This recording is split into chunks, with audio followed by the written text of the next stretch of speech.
Good morning everyone. This is Kaylin Kamikawa. iOS 15, the countdown has finally started. However, I'm a little worried, but after installing Beta 8, the system version says 15.0, right?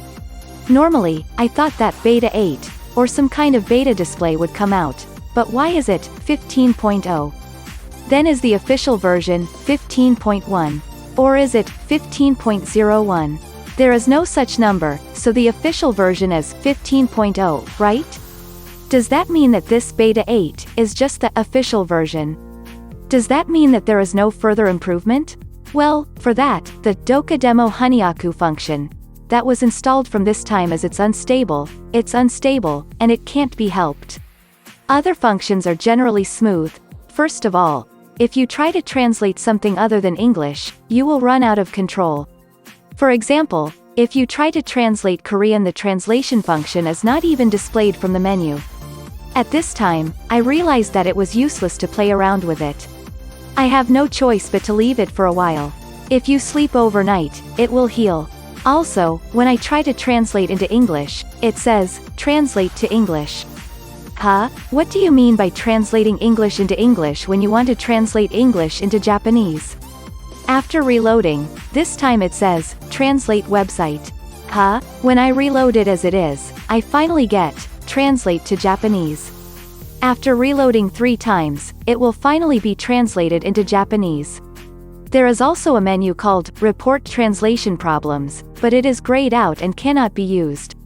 When I try to translate a Japanese page, it says, translate to Japanese. No, why is it so complicated? What's more, if you mess around with it, you may be in a bad mood, or the translation display will no longer appear. Even if it comes out, it will hurt your mood if you say, I can't translate. In that case, I couldn't get the other person on that day anymore. Waiting until the next day, it seems that the mood is finally getting better, and the translation menu will pop up. No, there is no official version with this?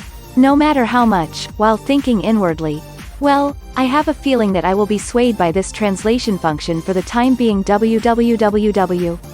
Once it starts moving, this Anywhere Real function is like Doraemon's tools, it's as convenient as it gets. First of all, it is convenient for translating Gmail. It's Gmail, but for some reason I get an English email from Google. The Gmail app itself does not have a translation function. So I copied it and looked at it on Google Translate. If you have this Anywhere Real function, you can translate on the spot. Also, when you email yourself, you can immediately convert it to English, so it doesn't take much time. After that, you can translate it when you look at the English homepage. Above all, when you watch YouTube, you can translate subtitles and comments. Furthermore, when posting, you can translate it into English and post it. It's a dreamlike function, but at present, wholesalers don't wholesale it. It often clumps and stops functioning.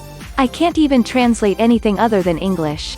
If it works properly, I think it makes sense to use iOS 15 with this function alone. I'm extremely anxious. It is a very uneasy part whether it is really improved in the official version. Well, it's the official version, that wasn't. How many more sleeps will you have for New Year? Good or bad, it's a fun part. That's all.